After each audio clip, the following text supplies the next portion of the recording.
মুক্তিযোদ্ধা ও শহীদ মুক্তিযোদ্ধাদের পুত্রকন্যাদের পাশাপাশি জুলাই গণ অভ্যুত্থানে 2024-এ আহত শহীদ পরিবারের সদস্যদের সরকারি প্রাথমিক বিদ্যালয়ে ভর্তির জন্য কোঠা রাখার সিদ্ধান্ত নিয়েছে সরকার। আগের নীতিমালা ভর্তিতে মুক্তিযোদ্ধা ও শহীদ মুক্তিযোদ্ধাদের পুত্রকন্যাদের জন্য 5% কোঠা ছিল।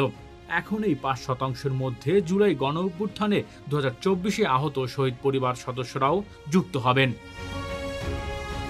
এ বিষয়ে সম্প্রতি শিক্ষা মন্ত্রণালয়ের নতুন অফিসে আদেশে বলা হয়েছে, মুক্তিযোদ্ধা ও শহীদ মুক্তিযোদ্ধাদের পুত্রকন্যা এবং জুলাই গণ অভ্যুত্থান 2024-এ আহত শহীদ পরিবারের সদস্যদের সরকারি মাধ্যমিক বিদ্যালয়ে ভর্তির জন্য 5% আসন সংরক্ষিত থাকবে।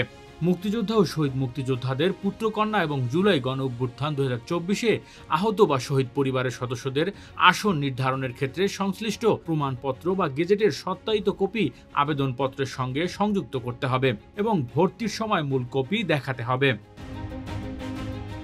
মাধ্যমিক ও উচ্চ মাধ্যমিক অধিদপ্তর শিক্ষা মন্ত্রণালয়ের আদেশ বাস্তবায়নের জন্য রোববার সংশ্লিষ্টদের নির্দেশ দিয়েছে। উল্লেখ্য, এই কোঠা ব্যবস্থা বাতিলের দাবিতে আন্দোলন করেছে ভিপি নূরের দলের নেতাকর্মীরা। তারা সংবাদ সম্মেলনে জানান, এই কোঠা ব্যবস্থা বাতিলের জন্যই হাসিনাকে দেশ ছাড়তে হয়েছিল। আবার সেই একই অবস্থা আমরা দেখতে পাচ্ছি। Desk report, metro TV.